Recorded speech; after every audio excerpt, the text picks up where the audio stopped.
প্রিয় দর্শক, দেশে বিদেশে যে যেখান থেকে দেখছেন সবাইকে স্বাগত জানাচ্ছি এনটিভিতে সরাসরি সম্প্রচারিত অনুষ্ঠান আইএফআইসি ব্যাংক নিবেদিত সংলাপ। এই সময় সাথে আছে আমি মুকসিমুল আহসান এবং আজ আমরা মূলত এমন একটি বিষয় নিয়ে আলোচনা করব যেটি মূলত জুলাই বিপ্লব অভ্যুত্থান যেটি বলি না কেন। আজকে 1 জুলাই বাংলাদেশের ইতিহাসের একটি বাংলাদেশের ইতিহাসের ক্যালেন্ডারেও বলতে পারি একটি উল্লেখযোগ্য দিন, উল্লেখযোগ্য মাস হচ্ছে এই জুলাই। কেননা 2024 সালের এই জুলাই আমরা দেখেছি যে তৎকালীন আওয়ামী লীগ সরকারের পুলিশ সহ রাষ্ট্রীয় বাহিনী ব্যবহার করে দেশের বিভিন্ন স্থানে রাজধানী সহ শত সহস্র মানুষের জীবন ঝরেছে এই জুলাইয়ে।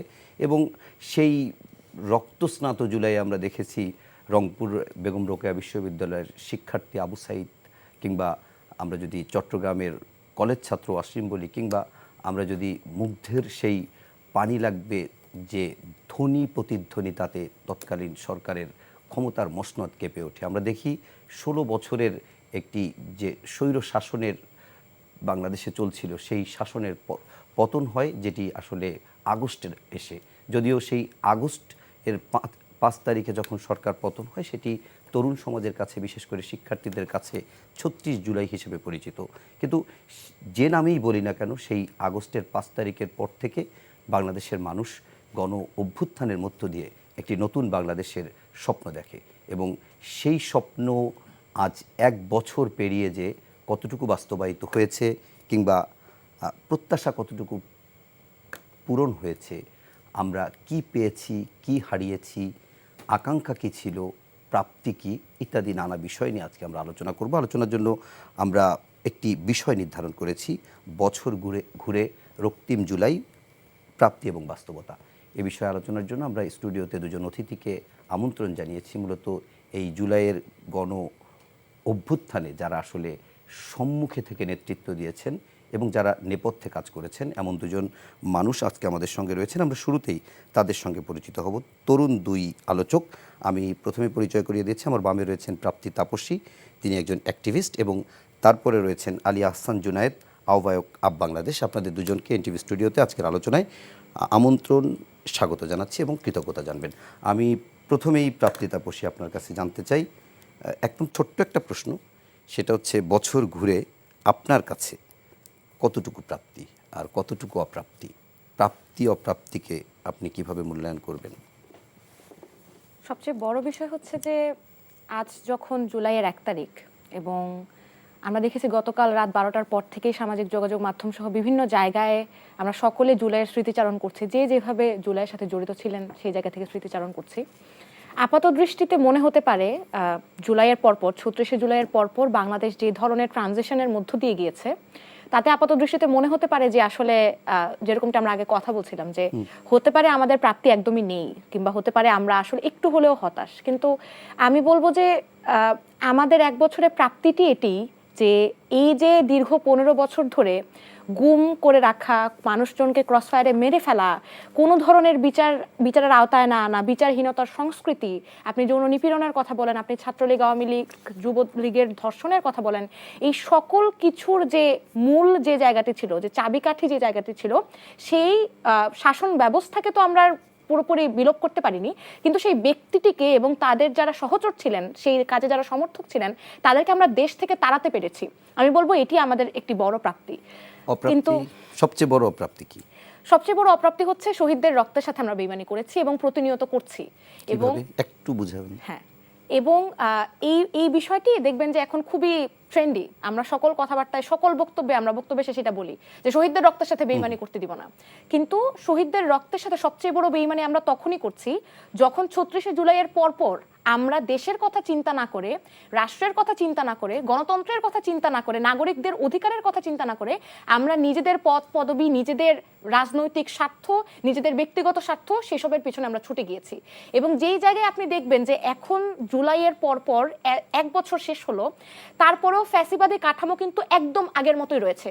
আমরা ঠিক একই কায়দায়, আওয়ামী কায়দায় যখন আমরা দেখেছি যে পুলিশ যেভাবে আন্দোলনকারীদের পিটাতো, এখনো ঠিক একইভাবে পুলিশ আন্দোলনকারীদের পিটায়। কিন্তু এখানে মজার বিষয়টা হচ্ছে যে যখন আন্দোলনকারীরা এনসিপি হন কিংবা আন্দোলনকারীরা সরকারের পাশের মানুষ হন, তাদের কিন্তু আমরা দেখি না যে পুলিশ তাদেরকে পিটাচ্ছে, কিংবা বাংলাদেশ গণতান্ত্রিক ছাত্র সংসদ কিংবা বৈষম্য বিরোধী ছাত্র আন্দোলন তাদেরকে কিন্তু পুলিশ পিটায় না। তাদের আন্দোলন আমরা দেখি যে বরং সিটি কর্পোরেশন সহায়তা করে। কিন্তু সেই জায়গায় যখন শ্রমিকদের আন্দোলন হয়, সেই জায়গায় যখন সাধারণ মানুষদের আন্দোলন হয়, সেই জায়গায় যখন ধর্ষণের বিরুদ্ধে আন্দোলন হয়, তখন পুলিশ আক্রমণ করে এবং পুলিশ মানে আন্দোলনকারীদের নামে মামলা দিয়েছে। জুলাইয়ের পরে এটিও হয়েছে। আমরা দেখেছি প্রত্যেকটি জায়গায় এখনো সেই আগের ফ্যাসিবাদী কাঠামো বিদ্যমান, আমলাতান্ত্রিক জটিলতা বিদ্যমান। প্রত্যেকটি জায়গায় আমরা বলি যে সবাই বলে নয়া বন্দোবস্ত কিংবা নতুন বন্দোবস্ত, কিন্তু নতুন বন্দোবস্ত তো নাই। আমরা জাস্ট নতুন বন্দোবস্তের বুলি আওড়াতে আওড়াতে আমরা সেই একই স্বার্থকেন্দ্রিক, শুধুমাত্র নিজের কথা চিন্তা করা এবং আত্মকেন্দ্রিক যে কাঠামো, দলীয় কাঠামো, সেই দলীয় কাঠামোর মধ্যেই আমরা এখনো বসবাস করছি। এখনো বাংলাদেশের রাজনৈতিক দলগুলো জুলাইয়ের পরেও তাদের নিজের দলীয় স্বার্থ থেকে বের হয়ে যে অন্তত লোক দেখানো হলেও যে গণমানুষের কথা বলবে, নারীদের কথা বলবে, শ্রমিকদের কথা বলবে, সংখ্যালঘুদের কথা বলবে, আদিবাসীদের কথা বলবে, 2025 সাল এখনো আমরা সেই জায়গায় যেতে পারলাম না যেখানে জুলাই আমরা জানি কত শত শ্রমিক মারা গিয়েছেন, জুলাই কিভাবে আদিবাসীরা, জুলাই কিভাবে সংখ্যালঘুরা, নারীরা প্রত্যেকে সম্মুখ সারিতে ছিলেন। এবং আমার কাছে মনে হয় জুলাই সফল করেছে এই মানুষগুলোর অংশগ্রহণ। কারণ আমরা দেখেছি যে গত 15 বছর ধরে যখনই আন্দোলন হতো, শেখ হাসিনা সরকার সেটিকে রাজাকারদের আন্দোলন, শিবিরদের আন্দোলন, জঙ্গি আন্দোলন বিভিন্নভাবে ট্যাগ দেওয়ার চেষ্টা করতো। কিন্তু যখনই আন্দোলনের অগ্রভাগে ছিল জিন্স টি শার্ট পরা মেয়েরা, যখনই আন্দোলনের অগ্রভাগে ছিল সংখ্যালঘু নারীরা কিংবা আদিবাসীরা, তখন সেটাকে আর এইভাবে ট্যাগ দেওয়া সম্ভব হয় নাই।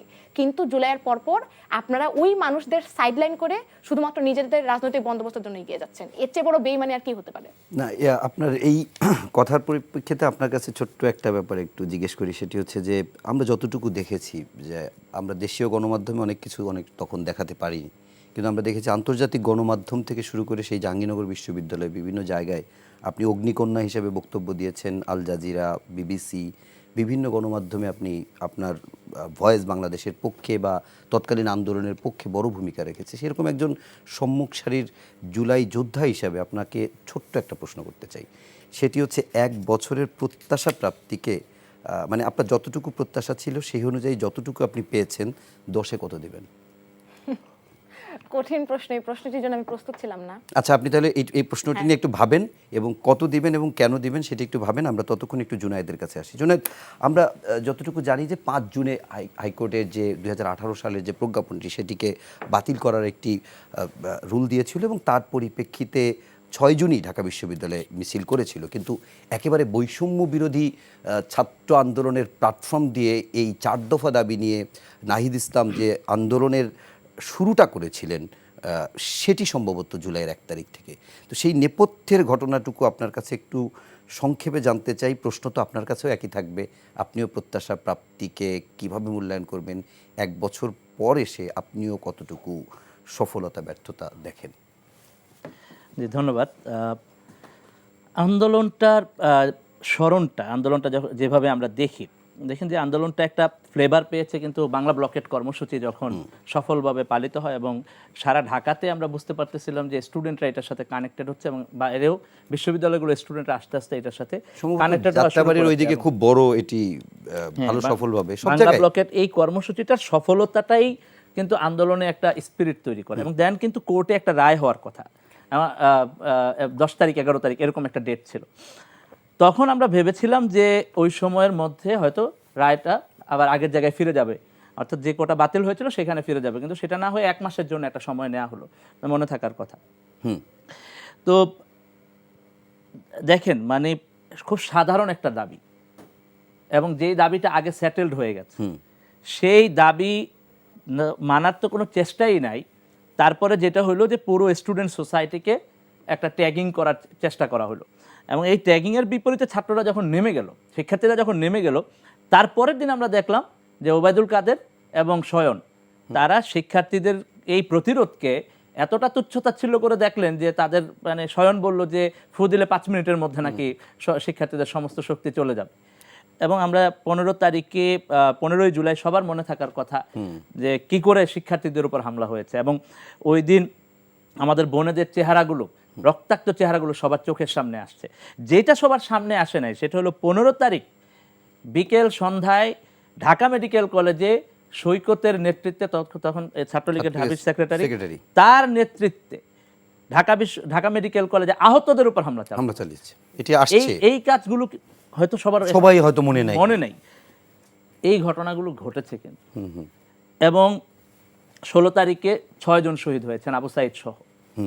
তো এই যে দেখেন ঘটনা পরম্পরা, এই প্রত্যেকটা ঘটনা পরম্পরাতে আন্দোলনের যারা সম্মুখ সারির নেতৃত্ব ছিলেন ওনাদের প্রত্যেকের সাথেই যোগাযোগ ছিল, কথাবার্তা হচ্ছিল এবং পরবর্তী স্টেপে কি নেওয়া যায়, কর্মসূচি কি নেওয়া যায় এটা নিয়ে আলাপ চলছিল। এবং এই আন্দোলনের সাথে যেহেতু নানাভাবে বিভিন্ন পর্যায়ের মানুষজন যুক্ত ছিলেন, কারণ এটা একটা খুবই স্বতঃস্ফূর্ত গণজাগরণ, যার মধ্যে আসলে প্রাপ্তি তাপসী বলার চেষ্টা করেছেন যে বাংলাদেশের সমস্ত শ্রেণী পেশার সমস্ত ধরনের বৈচিত্র্যের মানুষজন কিন্তু এখানে অংশগ্রহণ করেছেন। এবং শহীদের তালিকা দেখলে কিন্তু আমরা সেটার প্রমাণ পাই। শহীদের তালিকার মধ্যে কিন্তু আপনি এই জিনিসগুলো দেখবেন। এবং আন্দোলনে আমি যেহেতু একেবারে সরাসরি নিজে অংশগ্রহণ করেছি, যাত্রাবাড়ি এই রুটটাতে একেবারে প্রতিদিনই নেমেছি। আমি বাড়িও ওইদিকে, আমার বাড়িও ওদিকে। আমি এই আন্দোলনে নিজে 50-এর উপর শহীদের লাশ নিজের চোখে দেখেছি, এটা আমি অনেক জায়গায় বলেছি। এটা আমাকে কি শিখিয়েছে? আমি যেটা শিখেছি সেটা হলো যে এই যে মানুষগুলো, আমি এটা মানে আপনি খুঁজে পাবেন না যে কেন তারা আসছে। তাদের সাথে তো কোটার রিলেটেড না। আপনি যাত্রাবাড়ির শহীদের তালিকার লিস্ট দেখেন, রিক্সা চালক, মজুর, ঠিক আছে, সাধারণ মানুষ, শিশু, তাদের সাথে কোটার সম্পর্কটা কি? কোটার সাথে তো তাদের কোনো সম্পর্ক নেই। তাহলে তারা কেন আসছে? তারা এবার সত্যি সত্যি এই প্রশ্নটা করতে শিখেছিল যে আমার ছেলেকে, আমার মেয়েকে, আমার বোনকে তুমি গুলি করতে পারো না। এক্স্যাক্টলি। রাষ্ট্র হিসেবে এই রাষ্ট্রটা যে ফেসিবাদী হয়ে দাঁড়াইছিল এবং নাগরিকদের অধিকার যে ক্ষুণ্ণ করতেছিল এবং নাগরিককে তুচ্ছ করার যে প্রবণতা হাসিনার মধ্যে ছিল, সারাক্ষণ তুচ্ছতাচ্ছিল্য করা, এই প্রবণতাকে চ্যালেঞ্জ করা হয়েছে জনগণের পক্ষ থেকে। এবং বাংলাদেশ প্রথমবারের মতো রাষ্ট্র হয়ে ওঠার একটা সম্ভাবনা তৈরি হয়েছে, যে বাংলাদেশের সমস্ত পর্যায়ের মানুষ, ফেসিবাদ বিরোধী সকল পক্ষ, সব শ্রেণীর মানুষ এক হয়েছে। কোনো কজ না, অনলি কজ যে এই বাংলাদেশটা থেকে এই ফেসিস্ট রেজিমকে দূর করতে হবে, ফেসিবাদকে দূর করতে হবে। এবং এই ব্যাপারে আপনি খেয়াল করবেন যখন এই আন্দোলনটার ডিজিটাল ব্ল্যাকআউটের সময়টাতে সবাই মনে করছিল যে আন্দোলনটা বোধহয় স্থিমিত হয়ে যাবে, তখন কারফিউ চলতেছে। 19 তারিখের পরে, 19 তারিখ তো মোস্ট একটা ট্র্যাজিক ডে, যেদিন অনেক শহীদ হয়েছেন। তো হেলিকপ্টার থেকে গুলি হয়েছে বিভিন্ন স্পটে। 19 তারিখের পরে আমি 20 তারিখ সকালে, আমার মনে আছে যে আমি 20 তারিখ বিকেলে যখন নামি, তখন দেখি রাস্তার পাশে অসংখ্য মানুষ দাঁড়ায় আছে, তারা অপেক্ষা করতেছে কেউ ডাক দেবে। আমরা জুনায়েদের কথা শুনছিলাম, আবার শুনবো। আমরা একটু প্রাপ্তির কাছ থেকে শুনে আসি। প্রাপ্তি, আপনার কাছে যেটি বিরতির আগে জানতে চাচ্ছিলাম যে আপনি একজন জুলাইয়ের সম্মুখ সারির আন্দোলনকারী এবং অনেকগুলো ঘটনা আপনার সাথে সম্পৃক্ত। তো আপনার বিবেচনায় যে বাংলাদেশটা আপনি চেয়েছিলেন, এক বছরে তো আর সেই বাংলাদেশ পাবেন না, তো এক বছরে যতটুকু পেলেন, যতটুকু পেলেন না, তার ভিতর দিয়ে একটা নাম্বারিং করতে বলেছিলাম। নাম্বারিং করাটা আসলে কষ্টসাধ্য। তারপর আমার মনে হয় যে জুলাই, আমি গতকাল আমার সামাজিক যোগাযোগ মাধ্যমে একটা জিনিস শেয়ার করেছি যে আসলে যাই হয়ে যাক না কেন, জীবনে যেখানেই যাই না কেন, এবং হতে পারে যে আরো হয়তো অনেক হতাশার মধ্য দিয়ে যাব, হতে পারে যে আরো অনেক বিশ্বাসঘাতকতার মধ্য দিয়েও যাব, আরো অনেকভাবে হয়তো অনেক কিছু সম্মুখীন হতে হবে, কিন্তু জুলাই আজীবনই আমার কেবলা থাকবে। এবং এটা খুবই সত্যি কথা যে জুলাইকে আমি যেভাবে ধারণ করি, সেই ধারণাটা এবং সেই ধারণটা আসলে সম্পূর্ণই আমি বলবো যে আবেগের, এবং এই আবেগের সাথে আসলে কোনো লজিক কিংবা কোনো রিয়াকশন আসলে চলে না। তো সেই জায়গায় নাম্বারিংটা করতে গেলে তখন আমার লজিক্যালি ভাবতে হবে। আমি জুলাইকে নিয়ে লজিক্যালি আসলে ভাবা আমার পক্ষে সম্ভব না। এবং সেই সম্ভাবনাটার কারণটা হচ্ছে যে জুলাইয়ে আমরা যারা ধরেন রাস্তায় ছিলাম বলতে আমি বোঝাচ্ছি যে একদম সকালবেলা ঘুম থেকে উঠে সেই পুলিশের গুলির সামনে একদম রাতে বাসায় যাওয়া কিংবা পালিয়ে পালিয়ে বেড়ানো, প্রত্যেকটা জায়গায় আমরা যখন ছিলাম, এই পুলিশের গুলি কিংবা সাউন্ড গ্রেনেড কিংবা মানুষের শহীদদের লাশগুলি, তারপরে মানুষের আর্তনাদ এবং মানুষের যে ক্ষোভ, রাগ, এগুলো আসলে কখনোই আপনি সংখ্যাবাচিক দিক থেকে এগুলো আপনি বিচার করতে পারবেন না।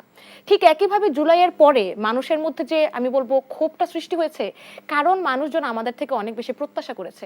আমি দেখি যে আমার সামাজিক যোগাযোগ মাধ্যমে বিভিন্ন ধরনের কমেন্টস খালি আসতেই থাকে যে এই জুলাইয়ের জন্য এত কিছু করেছে কিনা, বা এখন আসলে কি হচ্ছে। তো এই হতাশাটা মানুষের মধ্যে এসেছে কারণ সবাই স্বপ্ন দেখেছিল, সবাই যারা জুলাইয়ের সমর্থক ছিল প্রত্যেকে আমরা ভেবেছিলাম যে আমাদের একটা নতুন বাংলাদেশ আমরা একটা সৃষ্টি করতে পারবো, কিন্তু নতুন বাংলাদেশ তো সৃষ্টি হয় নাই। মানে আপনি শুধুমাত্র পুলিশের কথা আমি আগে বলেছিলাম, শুধুমাত্র পুলিশ না, আপনি রাজনৈতিক অঙ্গনে দেখেন, আপনি প্রত্যেকটা জায়গায় দেখেন, জুলাইয়ের আগে যেভাবে হচ্ছে নারীদের আপনি যৌন নিপীড়ন করতেন, জুলাইয়ের আগে যেভাবে নারীদের চরিত্র হনন করতেন, এখনো তো আপনি একই কায়দায় নারীদের চরিত্র হনন করতে দেখেন এবং মানুষজনদের নির্লজ্জভাবে চুপ থাকতে দেখেন। যে একই সহযোদ্ধা একই মিছিলে হেঁটেছি, আমার কথাও শুনেছে, ওর কথা আমি শুনেছি, কিন্তু আমার যখন চরিত্র হনন করা হচ্ছে তখন সে চুপ।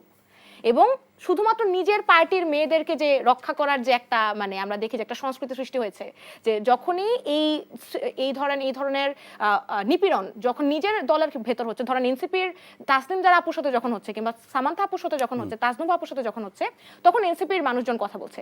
আবার বিএনপির নারীদের সাথে যখন এটা হচ্ছে তখন বিএনপির মানুষরা কথা বলছে, কিংবা শিবিরের মধ্যে যখন সেটা হচ্ছে তখন শিবিরের মানুষজন তাদেরকে ট্যাকেল করছেন। তো আমরা যারা আসলে কোনো দলে বিলং করি না, আমরা যারা, এবং আমরা আমাদের স্টেকটা এখানে সবচেয়ে বড় স্টেক, কেননা কোনো রাজনৈতিক দলের আহ্বানে তো জুলাই হয় নাই, শত শত হাজার হাজার মানে নির্দলীয় শিক্ষার্থী, নির্দলীয় মানুষ এখানে ছিলেন। তো তাদের স্টেকটা তো আপনারা কেউ রাখেন নাই, কোনো রাজনৈতিক দলই রাখে নাই। আচ্ছা, একটা জিনিস জানতে চাচ্ছিলাম আপনাকে, যে আপনার এই কথার ভিতর দিয়ে যেমন আগেও যা ছিল এখনো সেটা অনেক ক্ষেত্রে রয়ে গেছে, তো সেই জায়গা থেকে আমরা অনেক সময় এরকম ধরেন আপনার ক্ষেত্রেই বলি, আমি যতটুকু জানি আপনি জুলাইয়ের একজন সম্মুখ সারির আন্দোলনকারী হওয়ার পরেও আপনি পরবর্তীতে ওরকম কোনো সংগঠনের সাথে যুক্তও নাই এবং কোনোভাবে ফ্যাসিলিটেট আছেন কিনা? না, কোনোভাবে ফ্যাসিলিটেটও না আপনি সরকারের কিংবা বিভিন্ন সুযোগ সুবিধা বা বিভিন্ন টাকা পয়সা টেন্ডার কোনো কিছুর সাথে যদি সেটি না থাকেন, মানে অনেকে তো দেখা যাচ্ছে অল্প সময়ে অনেক ভালো একটা অবস্থানে চলে গেছে, তো সেরকম কোনো জায়গায় নাই, আপনার কাছে কি এরকম মনে হয় যে আগেই ভালো ছিলাম? জীবনও না, মানে আমার মনে হয় যে আরো 500 বারও যদি এই ধরনের সাইডলাইনিং এর মধ্য দিয়ে যাই, আরো 500 বার যদি আমাদের সাইডলাইন করে অন্য মানুষজনদের বেশি গ্লোরিফাই করা হয়, তাও আমি মানে মরে গেলেও এটা আমার মুখ দিয়ে বের হবে না যে আগেও ভালো ছিলাম, কারণ আগে তো ভালো ছিলাম না, আগে তো জেনুইনলি ভালো ছিলাম না। আরেকটা বিষয় হচ্ছে যে জুলাইয়ের পর আমরা দেখেছি, আপনি যেরকমটি বললেন যে বিভিন্ন মানুষ বিভিন্ন পদ পদবি বিভিন্নভাবে নিজেদের টাকা গোছানো, বিভিন্নভাবে নিজেদের একটা অবস্থান তৈরি করে, একটা প্ল্যাটফর্ম তৈরি করে ইত্যাদির দিকে ঝুঁকেছেন, কিন্তু আমি সচেতনভাবেই আমি কোনো প্ল্যাটফর্মের সাথে নিজেকে যুক্ত করিনি।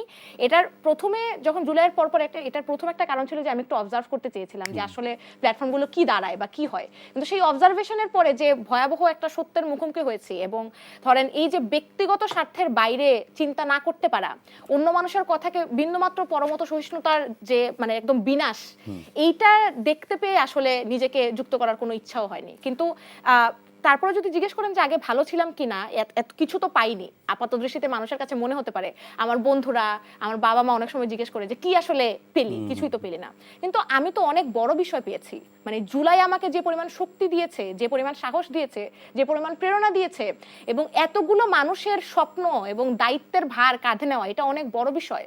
এবং কিছু মানে জুলাইয়ের ফলে আমরা এখন তো কথা বলতে পারছি, আপনি সমালোচনা করতে পারছেন, আপনি সকল কিছুকে কল আউট করতে পারছেন, আপনি প্রশ্ন করতে পারছেন। এর আগে আমরা যে ভয়াবহ একটা ভয়ের সংস্কৃতির মধ্যে বাস করতাম, যে একটা ফেসবুকে স্ট্যাটাস দিলে ভয় পেতাম যে আজকে আমাকে এসে ধরে নিয়ে যাবে, এখন সেরকম ভয় পেতে হয় না। না, এখানেও একটা মজার বিষয় আছে। আমরা কিন্তু দেখেছি যে আবু সাইদকে নিয়ে একটা মন্তব্য করায় একজন নাবালক, আমি যদি ভুল না করে থাকি, তাকে কিন্তু জেলে নেওয়া হয়েছে বা কারাগারে প্রেরণ করা হয়েছে। তো আমরা এই ধরনের একটা বাবলের মধ্যে বসবাস করছি যে আসলে এখন এরকম কিছু সম্মুখীন হতে হচ্ছে না, কিন্তু আমরা তো ঢাকায় বসবাস করি, আমরা অনেক প্রিভিলেজড একটা মানুষ। গ্রামে গঞ্জে এখনো বৈষম্য বিরোধী ছাত্র আন্দোলনের নামে যে পরিমাণ চাঁদাবাজি হচ্ছে, এখনো ঠিক যেভাবে মুজিববাদ আমরা বলি যে মুজিববাদ নিপাত যাক, কিন্তু মুজিববাদ যেভাবে আসলে গড়ে উঠেছে একদিনে তো গড়ে ওঠেনি।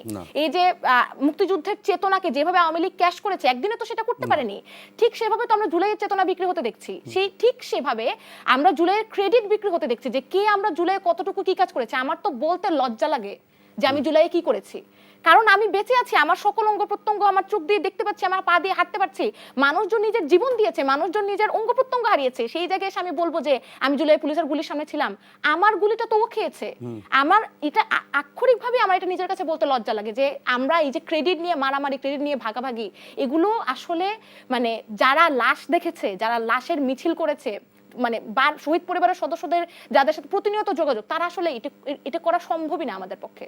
তো সেই জায়গায় আগে আসলে কখনোই ভালো ছিলাম না, এখনো যে খুব বেশি বেহেশতে আছি বা স্বর্গে আছি বিষয়টা এরকম না, কিন্তু আমরা থাকবো একদিন স্বর্গে, এই বিশ্বাস আমার আছে। ওকে, আপনার কাছে পরে যে বিষয়টি একটু জানতে চাবো, আপনি একটু ভেবে রাখবেন, সংক্ষেপেই জানতে চাবো, সেটি হচ্ছে আমি যদি বলি যে জুলাই আন্দোলন কিভাবে জুলাই গণ অভ্যুত্থান হলো সেটির ক্ষেত্রে 5টা টার্নিং পয়েন্ট বা ডেট এটি একটু আপনার কাছে জানতে চাবো ব্যাখ্যা ছাড়াই।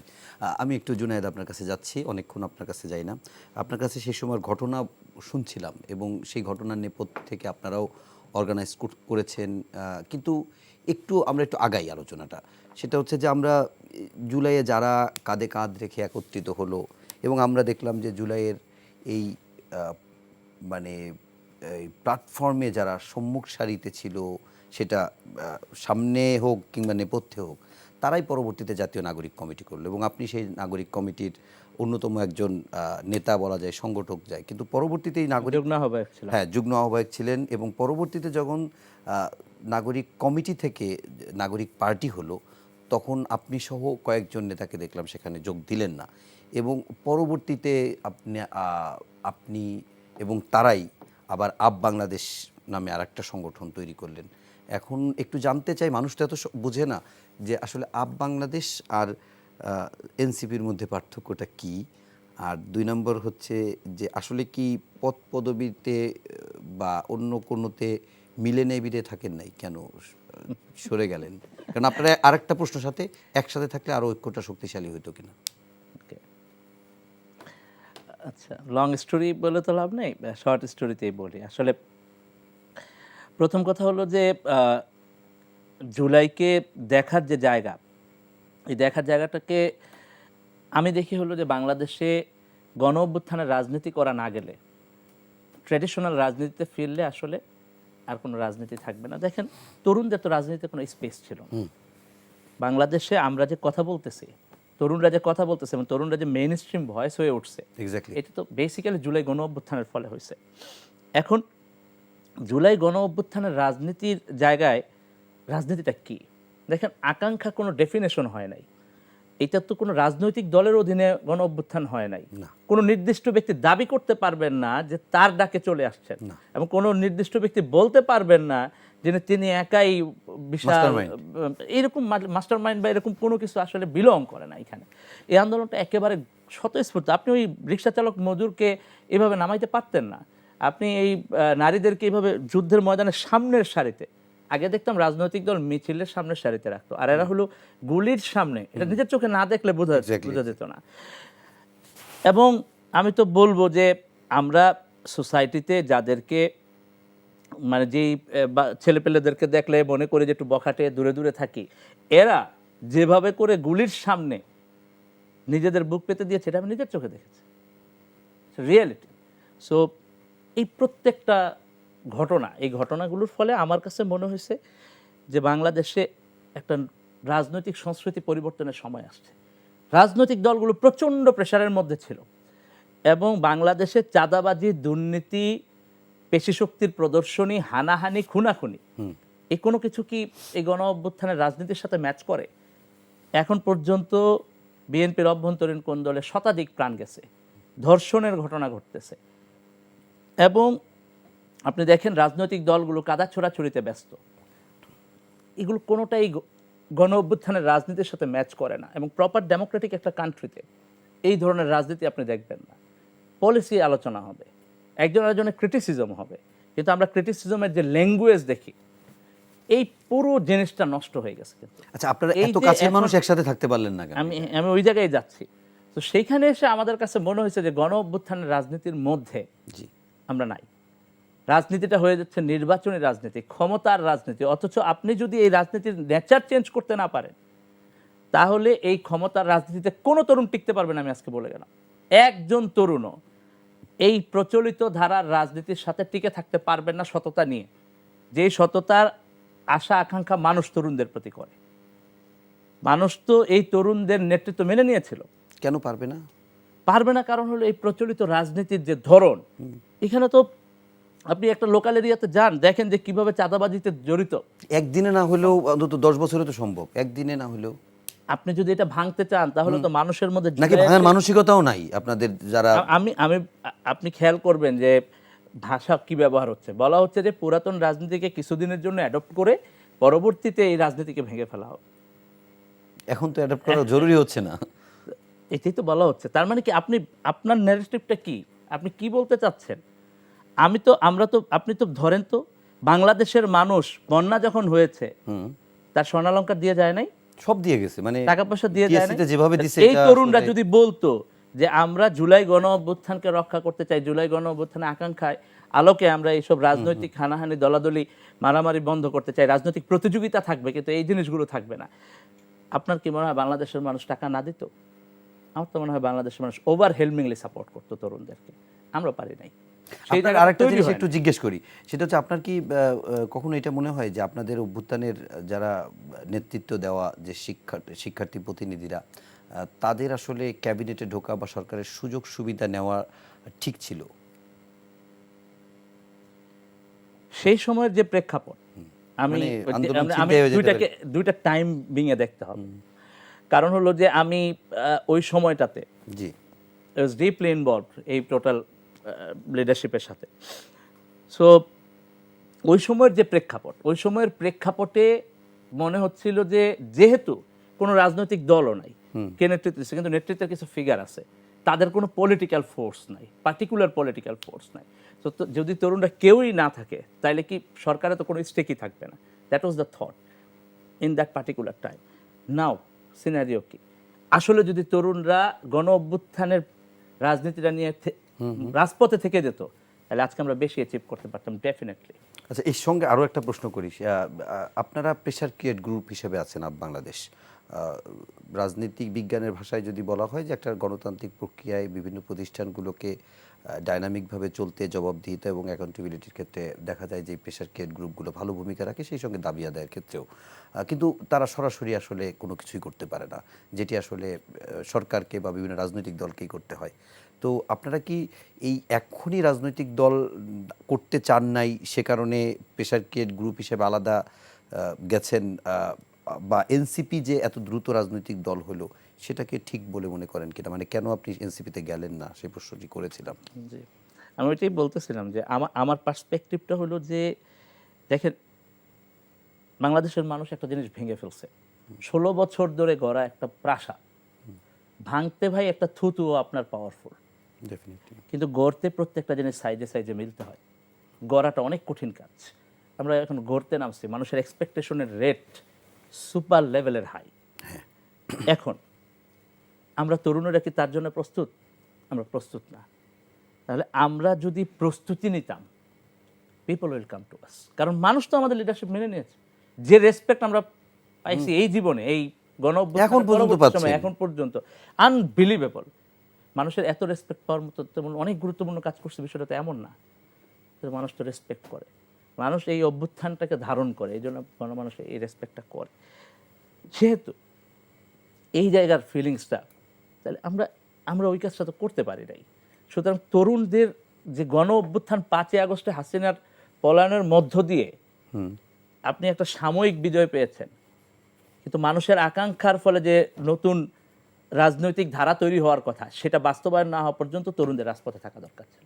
আমরা Okay. একসাথে রাজপথে থেকে ওইটা সেটেল করার পরে তারপরে আমরা তার রাজনৈতিক মানে আরো একটু পরে করলে হতো। আরো পরে করা দরকার ছিল এবং আমাদের ঐক্যবদ্ধ হয়ে এই রাজনৈতিক ধারা পরিবর্তনের সুযোগ ছিল। আমি মনে করি যে এখনো যে স্টেক আছে, সুযোগ আছে। আচ্ছা, ঠিক আছে। এখনও যেহেতু বললেন, এই প্রশ্নটি তো আপনার কাছে রেখে যাই, সেটি হচ্ছে যে আগামী দিনের রাজনৈতিক অঙ্গনে বা এই জুলাই ঐক্যটা মাঝে মধ্যেই যেহেতু মনে হয় দুর্বল হয়, আবার মাঝে মাঝে বিভিন্ন ইস্যুতে আবার একত্রিত হতেও দেখি, তো সেটিকে আসলে আপনারা ঝালাই করা কিংবা আবার একত্রিত করার কোনো পরিকল্পনা আছে কিনা বা ভাবছেন কিনা বা অগ্রগতি আছে কিনা সেটি একটু জানবো। তার আগে একটু প্রাপ্তি, আপনার কাছে যে বিষয়টি জানতে চেয়েছিলাম যে আমরা দেখেছি যে অন্য সময় তো বিগত বা ক্ষমতাচ্যুত আওয়ামী লীগ সরকার বা শেখ হাসিনা তারা যা করতো সবগুলো কাজে লেগে যেত, সবগুলো তাদের ফেভারে যেত। দেখা যেত একটা ঘটনার পরে ওর থেকে বড় আর একটা ঘটনা হয়ে যেত, ফোকাস পয়েন্ট চেঞ্জ হয়ে যেত। কখনো দেখা যেত যে একটা আন্দোলন প্রায় মানে একেবারে দানা বেঁধে উঠেছে 28 অক্টোবরের আগেই হারুনের ভাতের হোটেলে, যে প্রেক্ষাপটটা চেঞ্জ হয়ে গেছে। কিন্তু এখানে আমরা দেখি সবগুলোই যেন জুলাইতে এসে ব্যাকফায়ার করে। তো সেই জায়গা থেকে আপনার কাছে জানতে চাই যে আপনি 5টা গুরুত্বপূর্ণ দিনের কথা একটু বলবেন, যেগুলো টার্নিং পয়েন্ট। আপনার প্রশ্নের উত্তরে আসবো, কিন্তু এর আগে আমি একটু জুনায়েদ ভাইয়ের সাথে একটু যোগ হ্যাঁ, করতে প্লিজ চাই। বলেন। সেটা হচ্ছে যে আসলে এইসব কথা, মানে ধরেন আমরা যখন টক শোতে বলি কিংবা বক্তৃতায় বলি, সোশ্যাল মিডিয়া স্ট্যাটাসে বলি, শুনতে অনেক ভালো লাগে, কিন্তু আমরা আসলে আক্ষরিক অর্থে কাজ করি কিনা সেটা খুব গুরুত্বপূর্ণ বিষয়। Definitely. আমার যেহেতু একটা সুযোগ হয়েছে, সৌভাগ্য হয়েছে যে বাইরে থেকে দেখার সবগুলি প্রেশার গ্রুপকে, সবগুলি রাজনৈতিক দলকে, এবং যারা হচ্ছে আগে রাজনৈতিক দল হিসেবে ছিলেন, আপনি বিএনপির কথা বলেন কিংবা সিপিবি, বাসদ, গণসংহতি, সকলের কথা বলেন। তো এই যে জুনায়েদ ভাই যেরকম বললেন যে পলিসি আলোচনা দরকার কিংবা হচ্ছে রাজনৈতিক প্রতিযোগিতা দরকার, আমরা হচ্ছে রাজনৈতিকভাবে ক্রিটিসিজম করব, আমরা হচ্ছে যে পুরনো যে রাজনীতি হানাহানি কিংবা একজন একজনের নামে কাদা ছোড়াছুড়ি, প্রোপাগান্ডা, সেগুলো আমরা করব না।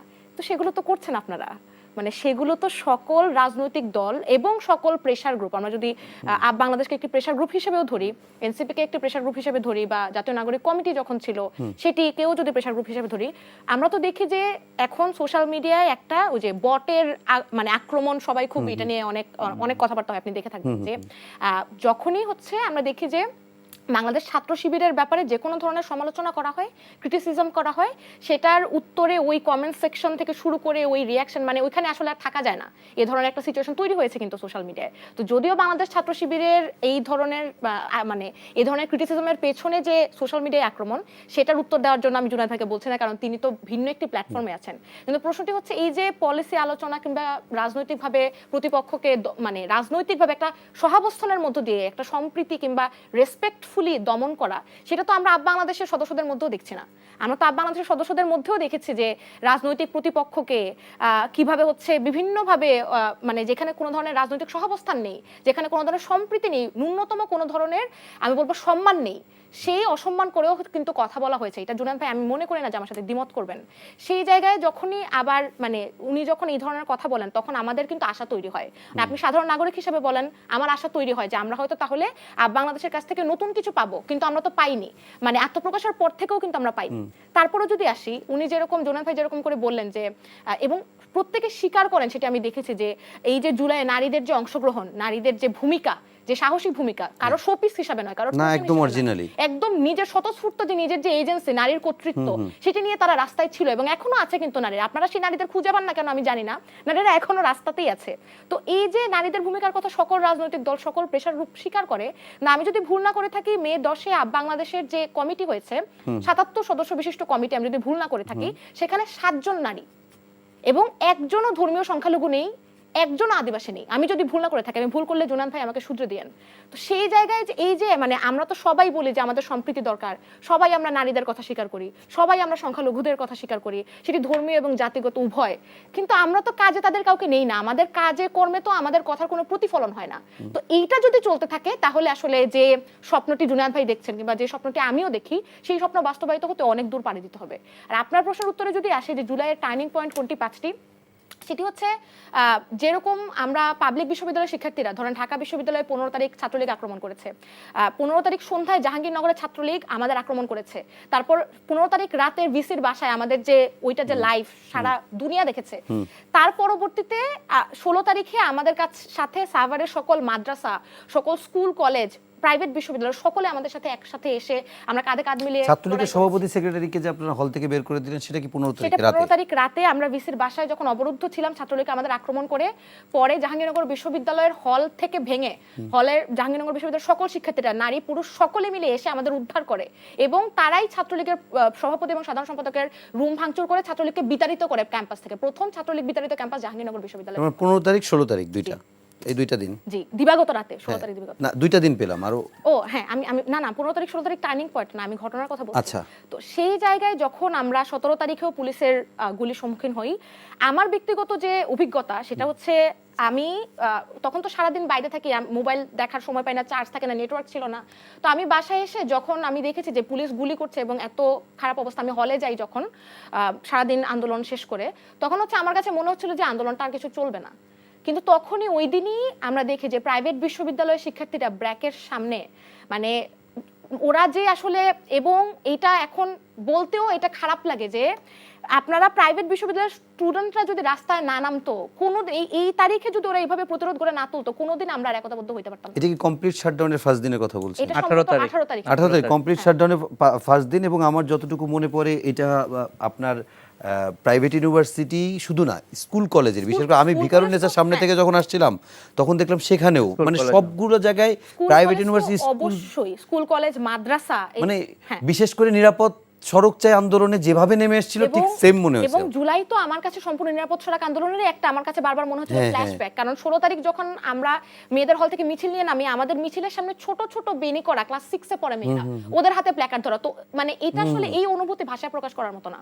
তো এই পাবলিক বিশ্ববিদ্যালয়ের প্রাইভেট বিশ্ববিদ্যালয়ের শিক্ষার্থীদের যে আন্দোলন এবং ওরা যেভাবে প্রতিহত করেছে, ওই দিন তো মনে হয় প্রায় 100 মারা গেছে মনে হয় প্রায়। হ্যাঁ, এবং আমি এর পাশাপাশি ধরেন ঢাকার বাইরে, আমরা তো ঢাকার মধ্যে থাকি, যাত্রাবাড়ির কথা জুনায়েদ ভাই অলরেডি বলেছেন, যাত্রাবাড়ি, সদরঘাট, নারায়ণগঞ্জ, নরসিংদী, ওই জায়গার মানুষের যে আসলে আমি বলবো যে যে প্রতিহত, কিন্তু আমরা কিন্তু আগে দেখতাম যে আমরা গুলি খাচ্ছি, পালাচ্ছি, টিয়ারশেল দিচ্ছি, পালাচ্ছি এবং একটু প্রতিবাদ জানাচ্ছি, কিন্তু এই যে প্রতিহত করা যায়, মানে গুলির দিকে এগিয়ে যাওয়া যায়, এটা কিন্তু আমরা ওদেরকে দেখে শিখেছি। মানে শুধু ইট লাথি দিয়ে গুলির বিরুদ্ধে দাঁড়ানো একদম। এবং হচ্ছে এই যে ধরেন আমি দেখেছি যে আমার বন্ধুদেরকে তারা হচ্ছে ছোট ছোট টিনের বেড়া ভেঙে সামনে, মানে পুলিশ তাদের হাতে টিনের বেড়া, পুলিশের হাতে রাইফেল, হেলমেট পরা, তারা সুসজ্জিত, তাদের হাতে টিনের বেড়া নিয়ে তারা ইট ছুটছে, পাটকেল ছুটছে। তো আমি তো এই ধরনের মানে এই আমার চোখের সামনে দেখা। এটা 4 তারিখে সবচেয়ে বেশি দেখেছি, 4 আগস্টে সারা ঢাকায় ছিল যে টিনের শেল্টার নিয়ে। এবং এরপরে যদি আমি বলি যে এই যে প্রাইভেট বিশ্ববিদ্যালয়ের শিক্ষার্থীদের আন্দোলনে যে আশা, তার পরবর্তীতে আপনি দেখবেন যে বাংলাদেশের আওয়ামী লীগ কিন্তু একটা তৈরি করেছিল একটা সেকুলার আর্টিস্ট সমাজ, যে বাংলাদেশের সংস্কৃতি কর্মী যারা আছে তারা হচ্ছে আওয়ামী লীগের কোনো না কোনো ভাবে সুবিধাভোগী ইত্যাদি ছিল।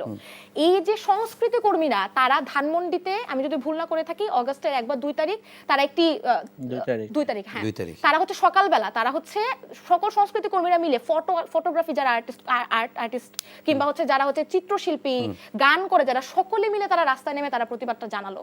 তো সেই জায়গায় এই সংস্কৃতি কর্মীদেরও কিন্তু আমরা ওই যে বারবার যদি আবার আসি যে তারা আসলে কি পেয়েছে বিনিময়ে, তারা কিন্তু আসলে ওইভাবে কিছু চায়ও নি আপনার কাছে।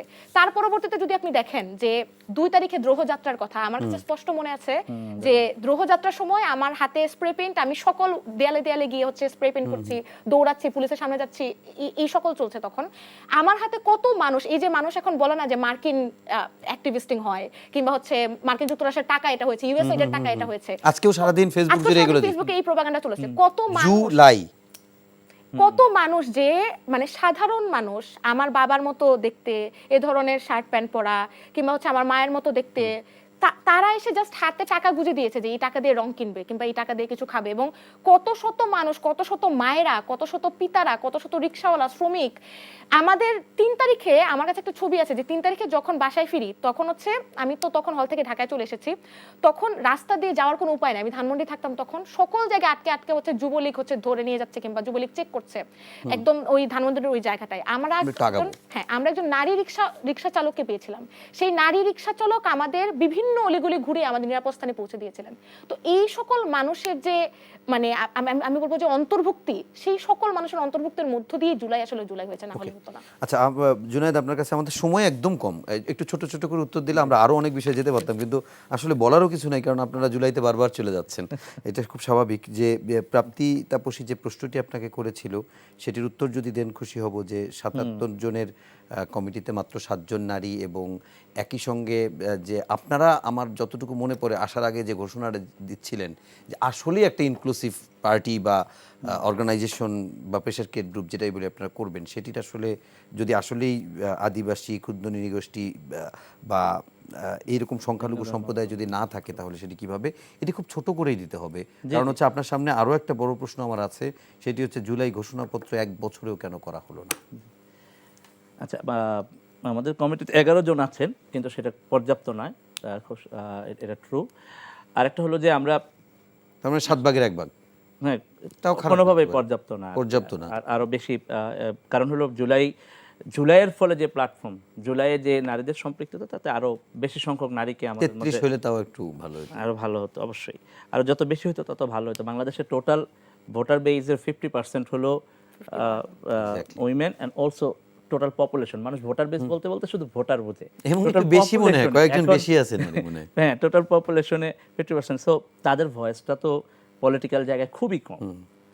জাস্ট জুলাইয়ের কারণে কিছু আসছে, এর আগে আসলে কিন্তু ওইরকম প্রমিনেন্ট কোনো ভয়েস পলিটিক্যাল অঙ্গনে পার্টিজান 11 জন আছে, এটা আরো বাড়ানোর প্রক্রিয়া আছে, এটা এক নম্বর উত্তর ক্লিয়ার। কাজ করতেছি অলরেডি। আমাদের সাথে সংখ্যালঘু ভিন্ন ধর্মাবলম্বী কমিউনিটির সাথে কথা হয়েছে এবং হলো আমরা আলাপ করতেছি আর কি, আরো বিভিন্ন পর্যায়ের কথা হচ্ছে। আমরা সামনে কমিটি বর্ধিত করলে আশা করি যে সেখানে আপনারা এটার একটা প্রতিচ্ছবি দেখতে পাবেন। ওকে, জুলাই ঘোষণাপত্র কেন 1 বছরেও করা গেল না? জুলাই ঘোষণাপত্র 1 বছরে করতে না পারার পেছনে দায় তো আমাদের।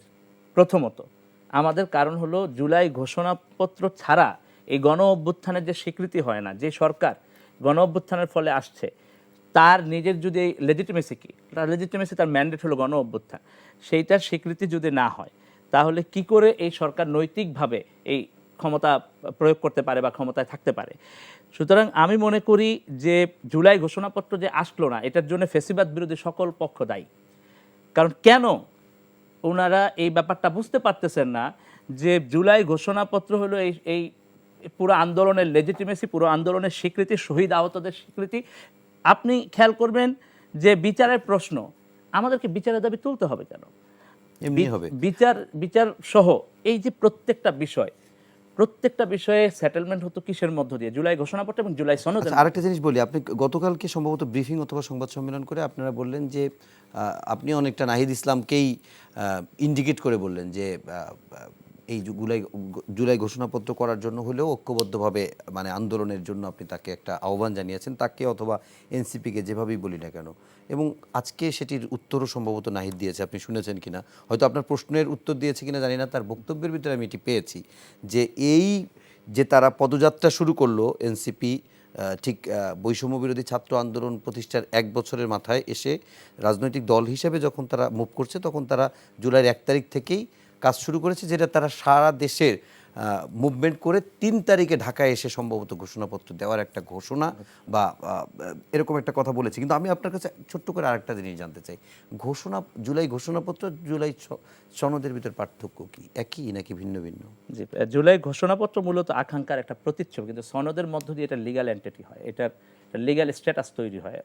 আপনি দেখেন যে না আমি দেখতে চাচ্ছি না, আমি বলতে চাচ্ছি যে ধরেন সরকারের পক্ষ থেকে যে একটা জুলাই সনদ তৈরি করতে চাচ্ছে বা জাতীয় সনদ তৈরি করতে চাচ্ছে, আর আপনারা বলছেন ঘোষণাপত্র, আমরা একটা চাচ্ছেন, একই জিনিস চাচ্ছেন। কথা বলছি। আচ্ছা, আমরা ঘোষণাপত্রের কথা বলছি এবং সনদের কথা বলছি। ঘোষণাপত্রের মধ্য দিয়ে এই গণ অভ্যুত্থানের স্বীকৃতি এবং আকাঙ্ক্ষার বিষয়গুলো উঠে আসবে এবং সনদের মধ্য দিয়ে এটা সংবিধানে অন্তর্ভুক্ত হয়ে তার লিগ্যাল এন্টিটি তৈরি হবে। হ্যাঁ, তাহলে এখন মানে দুইটাই কি, যখন আপনারা 30 ডিসেম্বর না কবে জানো আমার তারিখটা মনে নেই, 31 ডিসেম্বরের ভিতরে আপনারা এটা দিতে চাইলেন এবং সরকার এসে শেষ, আপনারাও হুট করে বললেন, আপনারা বলা ঠিক না, এটা হচ্ছে এনসিপি বা নাগরিক কমিটি, তাহলে তো আপনারা ছিলেন, তো তারপরে এসে বললো যে এটা সরকারই করবে, কিন্তু পরে এসে আমরা শুনলাম সরকার জুলাই সনদ করবে। তাহলে এখন কি ঘোষণাপত্র এবং সনদ দুইটা একসঙ্গেই হতে যাচ্ছে? এটা আমি একটু জানতে চাচ্ছি আপনাকে।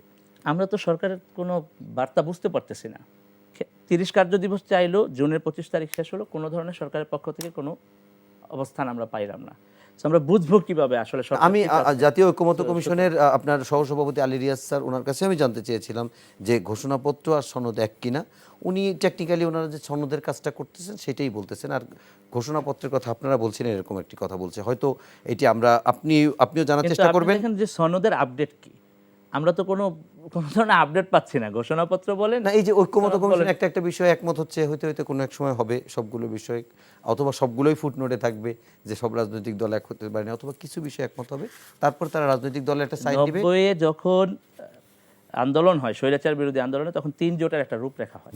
3 জোটের রূপরেখায় তারা কিন্তু কিছু বিষয় আলাপ আলোচনা করেছিল, জাস্ট একটা শর্ত পূরণ হয়, সেটা হলো যে বাংলাদেশের সংসদটা সংসদীয় পদ্ধতিতে হবে। এর বাদে আর কোনো শর্ত কেউ পালন করে না। এখন জুলাই গণ অভ্যুত্থান অনেক বড় ঘটনা, স্বাধীনতার পরে এটা সবচেয়ে বড় ঘটনা।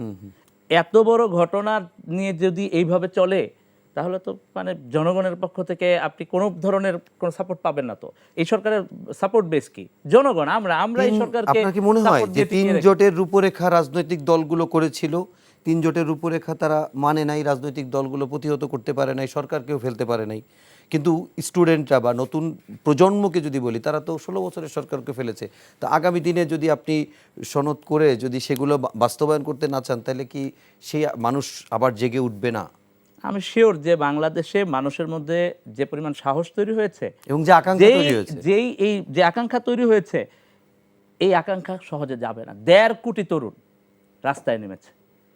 আপনি তো এই তরুণকে, আমি একা মরে যেতে পারি, আপনি আমার জেনারেশনকে শেষ করে দিতে পারবেন না। এই জেনারেশন তো থাকবে। আচ্ছা, আরেকটা ব্যাপার একটু মানে একেবারে আমরা শেষে চলে আসছি, শেষ করে দিতে হবে, শুধুমাত্র দুজনকেই ছোট্ট করে জানবো, আপনি প্রথমে বলেন তারপর প্রাপ্তিকে দিয়ে শেষ করি। সেটা হচ্ছে যে কতটা পথ বাকি, চ্যালেঞ্জ কি দেখেন? অনেক পথ বাকি। বাংলাদেশের রাজনৈতিক ধারায় খুব বেশি পরিবর্তন হয়নি। এতটুকু হয়েছে যে সবগুলো দল এখন একটু বসে ঐকমত্য কমিশনের মাধ্যমে কথা বলে, কিন্তু তাদের প্রত্যেকের সাথেও আলাপ আলোচনা হলেও আমরা এখনো কোনো গতি পাই নাই। যে মানে গতিমুখটা কি, আমাদের রাজনীতির গতিমুখটা কি? কারণ মাঠ পর্যায়ে আমরা এটার কোনো মানে প্রভাব দেখতেছি না। তো বড় ধরনের ঘাত প্রতিঘাত কিংবা একটা মানে এখন আমাদের শিক্ষা পেয়ে তারপরে কি সব এক হবে নাকি আর হবে না? এক হবে, আমি আশাবাদী এই কারণে, কারণ হলো এরা সবাই দীর্ঘ 16 বছরে প্রত্যেকেই কোনো না কোনোভাবে নিপীড়নের নিগৃহীত ছিল। সুতরাং প্রত্যেকের একটা রিয়েল এক্সপেরিয়েন্স আছে। সেই জায়গা থেকে কেউই আবার ওই জায়গায় পড়তে চাইবে না। এখন হয়তো একটা ভালো সময় দেখে সবাই আনন্দের মধ্যে আছে। আমি বলবো যে খারাপ সময় আসার আগে আমাদের সতর্ক হয়ে যাওয়া উচিত। ওকে, আমি একটু প্রাপ্তির কাছে শেষ করতে চাই, প্রশ্ন আবার নতুন করে করলাম না, কতটা পথ বাকি, সামনে কি চ্যালেঞ্জ? পথ যেতে হবে বহুদূর। সামনে চ্যালেঞ্জগুলি হচ্ছে যে আমরা আমার কাছে মনে হয় প্রথম চ্যালেঞ্জ হচ্ছে নিজেকে উতরানো আর কি। মানে আমাদের সকল রাজনৈতিক দলের কথা বলেন, উপদেষ্টাদের কথা বলেন, কিংবা প্রেশার গ্রুপদের কথা বলেন, নিজের ব্যক্তি স্বার্থ কিংবা রাজনৈতিক স্বার্থের বাইরে বেরিয়ে দেশের কথা যদি না চিন্তা করেন তাহলে আসলে আর এসব বলে লাভ নাই। আর যে কথা জুনায়েদ ভাই বলছেন যে হয়তো আবার এক হওয়া সম্ভব কিংবা সম্প্রীতি সম্ভব, আশাবাদী, আমিও আশাবাদী, কিন্তু এই সম্প্রীতিটি শুধু সম্ভব হবে আমার মনে হয় শুধুমাত্র ফ্যাসিবাদ বিরোধিতার প্রশ্নে, এবং সেই ফ্যাসিবাদটা শুধুমাত্র আওয়ামী ফ্যাসিবাদ। কিন্তু অন্য ফ্যাসিবাদ যদি গড়ে ওঠে, যেটা আমরা দেখতে পাচ্ছি বর্তমানে আমাদের মধ্যে একটু একটু করে দানা পাচ্ছে যে ফ্যাসিবাদগুলো, সেই ফ্যাসিবাদ বিরোধিতার প্রশ্নে আমার মনে হয় না যে আর একতাবদ্ধ হওয়ার কোনো সুযোগ আছে। তাহলে এই সমস্যাটার সমাধান কিভাবে হবে? কারণ এটা আমার কাছে একটা বড় প্রশ্ন, যদিও শেষ একেবারে, তারপরে করতে হচ্ছে যে আমরা জুলাই আন্দোলনের সময় দেখলাম যে বোরখা পরেও একটা মেয়ে আন্দোলনে আসলো, ওড়না ছাড়াও একটা মেয়ে আন্দোলনে আসলো, এক্স্যাক্টলি, এবং সবাই বুক পিট একত্রিত করে আন্দোলন করছে। এখন তারা কারো ভিতরে জামাতের গন্ধ পায়, কারো ভিতরে শিবিরের গন্ধ পায়, কারো ভিতরে বামের গন্ধ পায়, কারো ভিতরে ডানের গন্ধ পায়, কারো ভিতরে ছাত্র দলের গন্ধ পায়, কারো ভিতরে মানে বিভিন্ন রকমের গন্ধ পাচ্ছে। মানে এগুলো কি মাথায় ছিল না আপনাদের আগে যে এরা এরকম বিভিন্ন গ্রুপ, নাকি এখন আপনাদের মানে একটা মজার, আমি আপনার প্রশ্ন বুঝতে পারছি, একটা জাস্ট ঘটনা হচ্ছে যে জুলাইয়ে এ ধরনের আমরা যখন ক্যাম্পাসে ছিলাম তখন আমার একটা বন্ধু আমার কাছে দৌড়ে এসে বলেছিল যে এই তুই কাদের সাথে আন্দোলন করছিস তুই জানিস এটা তো সবাই শিবির।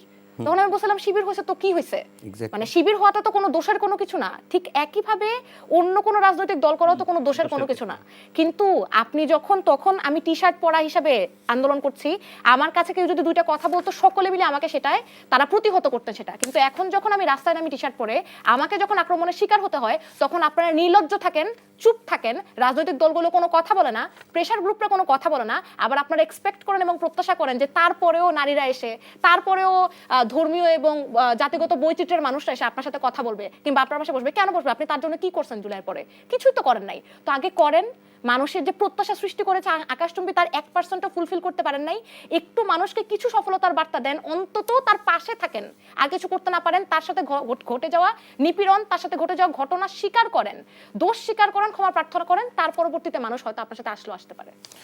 অনেক ধন্যবাদ প্রাপ্তি তাপসী এবং আলী আহসান জুনায়েদ, আপনাদের দুজনকে এত রাত পর্যন্ত অনুষ্ঠানকে প্রাণবন্ত, আলোচনার মধ্য দিয়ে অনুষ্ঠানকে প্রাণবন্ত করার জন্য। এবং দর্শক আপনাদের প্রতিও কৃতজ্ঞতা এবং ধন্যবাদ জানাচ্ছি এতক্ষণ ধরে অনুষ্ঠানটি দেখার জন্য। শেষ করার আগে শুধু এতটুকু বলবো, আমরা আজকে যে দুজন অতিথির সঙ্গে কথা বললাম, এ দুজন অতিথি জুলাইয়ের আন্দোলনে, আগস্টের শুরুর দিকে আন্দোলনে কিংবা তার পরবর্তীতেও আমরা দেখেছি রাজপথে প্রকাশ্যে সম্মুখ সারিতে কিংবা নেপথ্যে তারা এই জুলাই আন্দোলনে কিংবা জুলাই অভ্যুত্থানে তারা ভূমিকা রেখেছে, তারা কাজ করেছে। কিন্তু 5 আগস্ট পরবর্তী বাংলাদেশে তারা বড় ধরনের কোনো সুযোগ সুবিধা কিংবা ছোটোখাটো কোনো সুযোগ সুবিধাও নিতে দেখিনি, বরং সবসময় এখনও এস্টাবলিশমেন্টের বিরুদ্ধে কথা বলছে। ক্ষেত্র বিশেষে তারা প্রেশার ক্রিয়েট গ্রুপ হিসাবে কাজ করছে, কখনো তারা ব্যক্তিগত জায়গা থেকে কাজ করছে। কিন্তু তারা আত্মবিশ্বাসী এবং তারা এই জাতিকে নিয়ে আশাবাদী যে নিশ্চয়ই যে জুলাইয়ে তারা যে আকাঙ্ক্ষা বা যে স্বপ্ন দেখেছিল, যে নতুন বাংলাদেশের প্রত্যাশা করেছিল, নিশ্চয়ই একদিন